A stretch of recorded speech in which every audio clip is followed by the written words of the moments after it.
할렐루야. 오늘도 새날을 주신 하나님을 찬양합니다. 오늘도 말씀의 은혜와 성령의 도우심으로 은혜 충만한 하루를 보내시기를 주님의 이름으로 축원합니다. 오늘 우리에게 주시는 하나님 말씀은 민수기 11장인데요. 1절에서 3절만 봉독해 드리겠습니다. 하나님의 말씀을 경청하시기 바랍니다. 여호와께서 들으시기에 백성이 악한 말로 원망하매 여호와께서 들으시고 진노하사 여호와의 불을 그들 중에 붙여서 진영 끝을 사르게 하시매 백성이 모세에게 부르짖음으로 모세가 여호와께 기도하니 불이 꺼졌더라. 그곳 이름을 다베라라 불렀으니 이는 여호와의 불이 그들 중에 붙은 까닭이었더라. 아멘.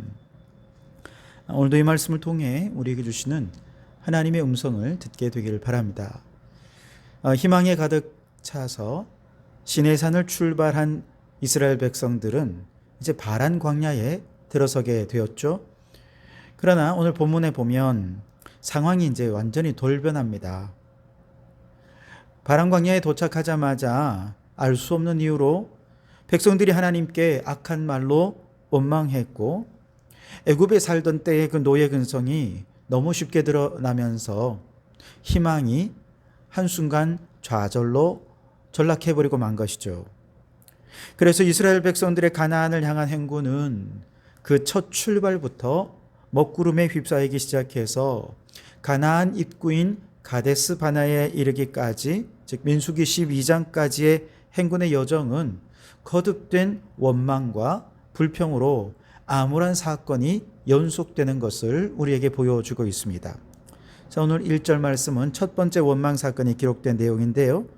여호와께서 들으시기에 백성이 악한 말로 원망하매 여호와께서 들으시고 진노하사 여호와의 불을 그들 중에 붙여서 진영 끝을 사르게 하시매 그랬습니다. 아마도 기대와 희망에 찬 출발에 비해서 그들이 걸어가는 광야의 현실은 견디기가 너무나도 힘들었던 모양입니다. 그들이 애굽의 노예로 있을 때는 원망하고 싶은 일이 있을 때 어떻게 했을까요? 아마도 저 애굽의 관리들이 두려워서 직접 그들에게 원망을 쏟아내지는 못했을 거예요. 그냥 자기들끼리 모여서 그냥 할 말 못할 말 하면서 원망과 불평을 막 쏟아내었을 것입니다. 그런다고 상황이 달라집니까?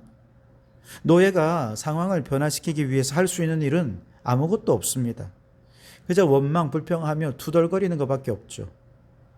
그러니 원망과 불평은 애굽의 노예로 있을 때의 습관이 된 노예의 근성이었던 것이죠. 그러나 이제 애굽을 탈출하면서 이 백성들은 자유자가 되었습니다. 이제는 누구 아래 있는 것이 아니고 또 그들 위에 누가 있어서 명령하고 시키고 따를 그럴 필요가 없는 상황이 된 것이죠. 그들 자신이 이제 공동체의 주인이고 이 민족이 대등하고 동등한 구성원이 되었습니다. 누구도 그들을 이래라 저래라 할 수 없고 자신들의 미래를 누가 대신 책임져 주는 것도 아닙니다. 이제는 하나님의 약속의 말씀만 믿고 그들 스스로가 눈앞의 현실을 책임 있게 헤쳐나가야 하는 것이죠.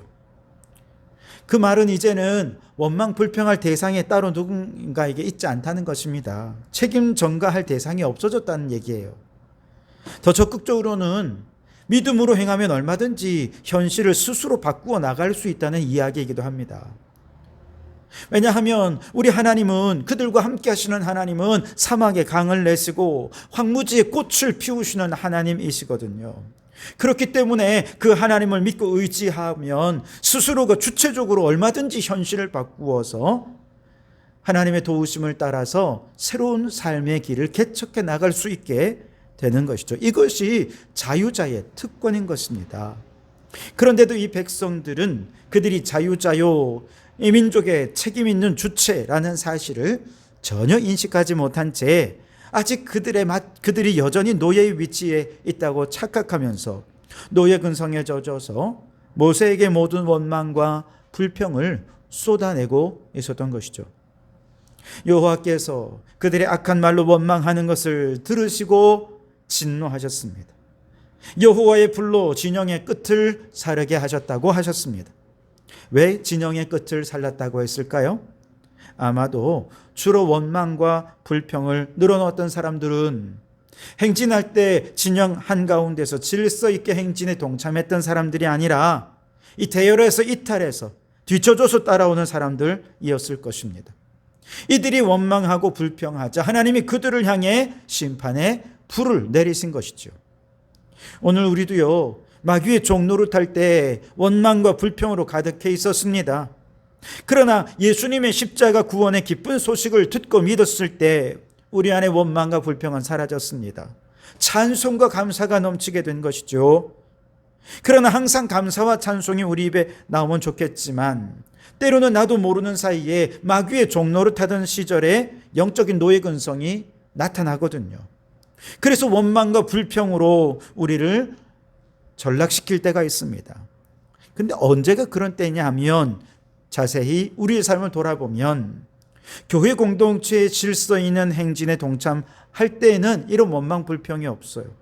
그런데 공동체의 질서 있는 행진에 동참하지 않고 공동체에서 이탈해서 뒤처지고 개인 행동하고 공동체와는 무관한 불신앙의 삶, 세상의 삶을 좋아하며 살아갈 때 나도 모르게 노예 근성이 나타나게 되는 것입니다. 그래서 여러분, 교회 공동체와 함께 질서 있게 행진하는 이 거룩한 행진의 대열에 동참하실 수 있기를 바랍니다. 말씀과 기도 훈련에 적극적으로 참여하십시오. 전도하고 봉사하며 교회 공동체와 함께 주님께서 맡겨주신 사명에 충성할 때 하나님의 은혜가 우리를 온전히 지배하게 될 줄 믿습니다. 반면에 공동체에도 뒤처지는 사람들은요, 은혜를 잃어버립니다. 원망과 불평한 일 다 그 안에 가득 채워져서 그들은 늘 얼굴을 찌푸리고 신앙생활에 등한시하게 되는 것이죠. 그러니 여러분, 교회 공동체와 함께 질서 있는 행진에 동참하시기 바랍니다. 그래서 다시는 마귀의 종노릇하던 시절에 노예 근성이 나타나지 않고 광야의 길에 살아가더라도 오직 은혜의 성품으로 항상 기뻐하고 범사에 감사하며 믿음으로 이 광야의 길을 걸어가는 우리 성도들이 되실 수 있기를 주님의 이름으로 축원합니다. 4절부터는 이제 두 번째 원망의 사건을 다루는데요. 이번에는 음식으로 인해 하나님을 원망합니다. 4절에 보시면 그들 중에 섞여 사는 다른 인종들이 탐욕을 품음에 이스라엘 자손도 다시 울며 이르되 누가 우리에게 고기를 주어 먹게 하랴 그랬습니다. 이때 여러분, 섞여 사는 다른 인종들은 출애굽할 때 이스라엘 백성들 외에 애굽 사람들도 일부 하나님은 진짜구나 하고 따라 나선 사람들도 있었고요. 또 애굽에서 노예로 살던 다른 민족들도 야, 이 민족을 따르면 우리가 살 수 있겠다 생각하고 함께 따라 나섰던 소수 민족들이 있었습니다. 그러나 이들이 인종이 다른 것은 아무 문제가 되지 않습니다. 여기서 섞여 사는 다른 인종이라고 할 때 이건 영적인 문제입니다. 비록 공동체에 들어와 할례를 행하고 이스라엘 공동체에 정식적으로 가입은 했다 하지만 올바른 하나님 신앙을 갖지 못하고 여전히 애굽의 우상 숭배 문화에 젖어 있는 사람들, 그들은 모두 다 영적으로 섞여 사는 사람들이죠. 혈통적으로 이스라엘의 혈통으로 태어났어도 하나님을 안 믿는 사람들이 있었어요. 이들이 섞여 사는 사람들인 것입니다. 왜냐하면 불신앙을 가진 사람들은요, 이 광야의 여정이 하나님의 인도하심 아래에 있다는 사실을 온전히 믿지 못해요. 그래서 조금만 어려움이 있어도 불신앙의 언어로 말하고 하나님을 향해 원망과 불평을 쏟아내는데요, 지금은 애굽에 있을 때 배불리 먹었던 것들을 추억하면서 하나님을 원망하고 있더라는 것입니다. 5절에 보시면 우리가 애굽에 있을 때에는 값 없이 생선과 오이와 참외와 부추와 파와 마늘들을 먹은 것이 생각나거늘 그랬습니다. 그런데 이렇게 섞여 사는 사람들이 고기를 그리워하고 애굽에서 먹던 많은 맛있는 음식들을 떠올리며 하나님을 원망하자 이것이 믿음 안에 광야의 길을 걷던 건강한 신앙을 가진 다른 백성들에게 악영향을 끼치게 되더라는 것이지요. 그들도 함께 애굽의 고기를 그리워하고 같이 눈물을 흘리는 거예요. 이 눈물과 원망이 온 백성에 금방 퍼지게 된 것입니다. 10절에 보시면 백성의 온 종족들이 각기 자기 장막문에서 우는 것을 모세가 들으니라. 이러므로 여호와의 진노가 심히 크고 모세도 기뻐하지 아니하며 그랬습니다. 여러분, 여기서 우리는 두 가지를 생각해야 되는데요. 우선 함께 공동체 안에 있다고 해서 모두가 똑같은 성도가 아니라는 거예요. 예수 믿고 세례받았습니다. 공동체 일원이 되었습니다. 열심히 봉사해서 집사 직분도 받았습니다. 그런데 실제로 예수 안 믿는 사람들이 그들 중에 있을 수 있다는 것이죠. 이들은 분명히 입으로는 예수님을 믿는다 말은 하지만 그들의 언어로 말하는 걸 들어보면 늘 불신앙의 언어로 말합니다.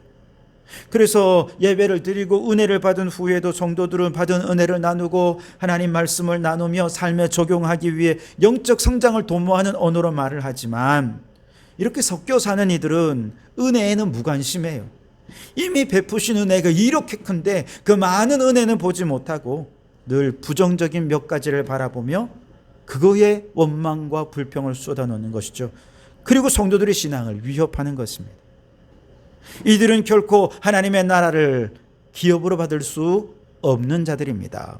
마태복음 13장 23절 이하에 보면 좋은 밭에 뿌려진 가라지 같은 자들입니다. 혹은 마태복음 25장 3절 이하에 예수님께서 비유로 말씀하신 양들 사이에 섞여 있는 염소 같은 자들입니다. 지금 당장 그들을 구분하여 정죄할 수는 없습니다. 왜냐하면 가라지를 뽑다가 건강한 곡식까지 다칠 수 있기 때문이죠.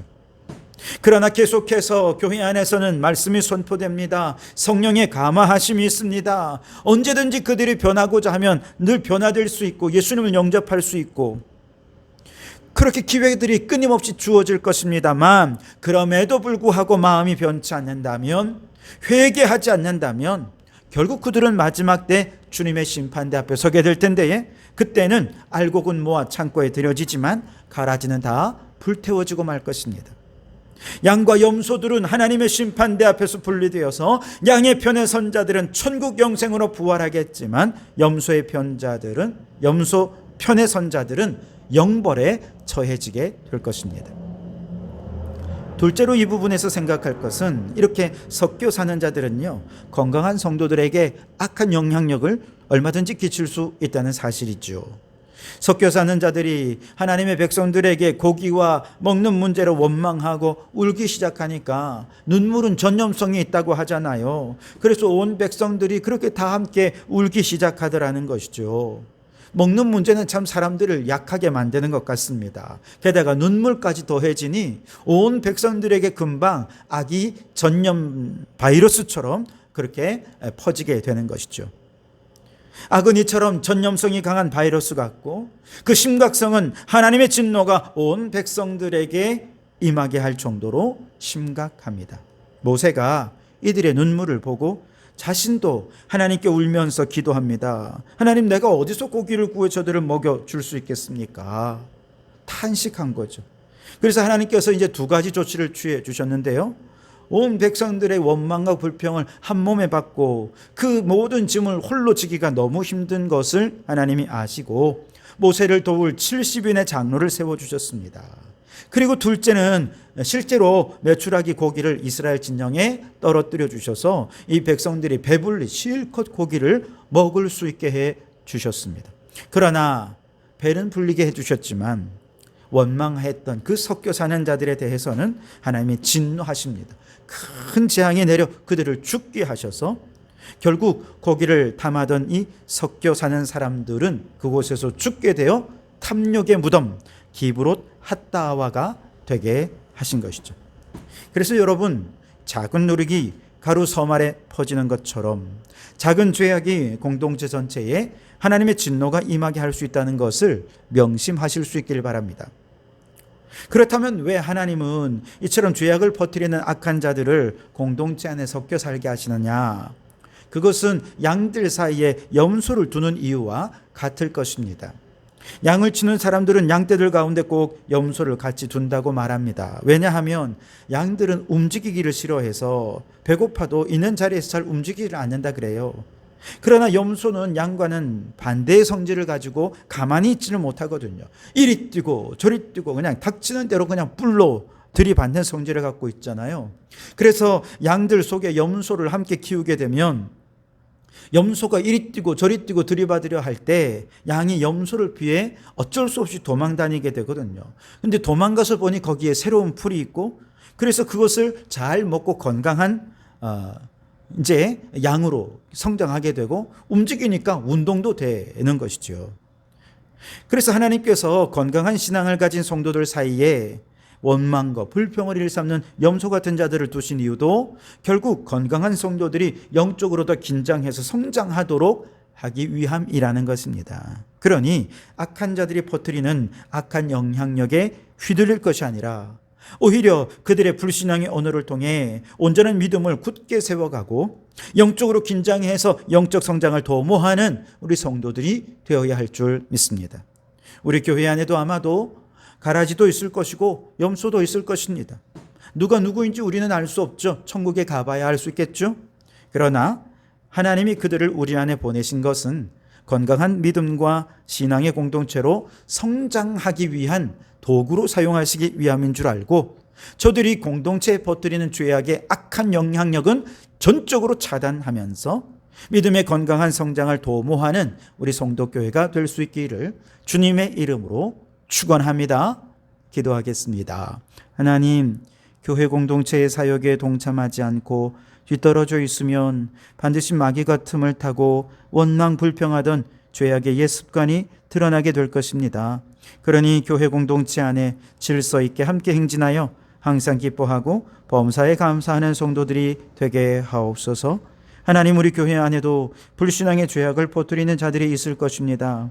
그러나 그들의 죄악의 영향력은 차단하면서도 오히려 그들로 인해 영적 긴장감을 가지고 신앙의 성장을 도모하는 지혜로운 믿음의 성도들 되게 해 주시옵소서. 예수님 이름으로 기도하옵나이다. 아멘.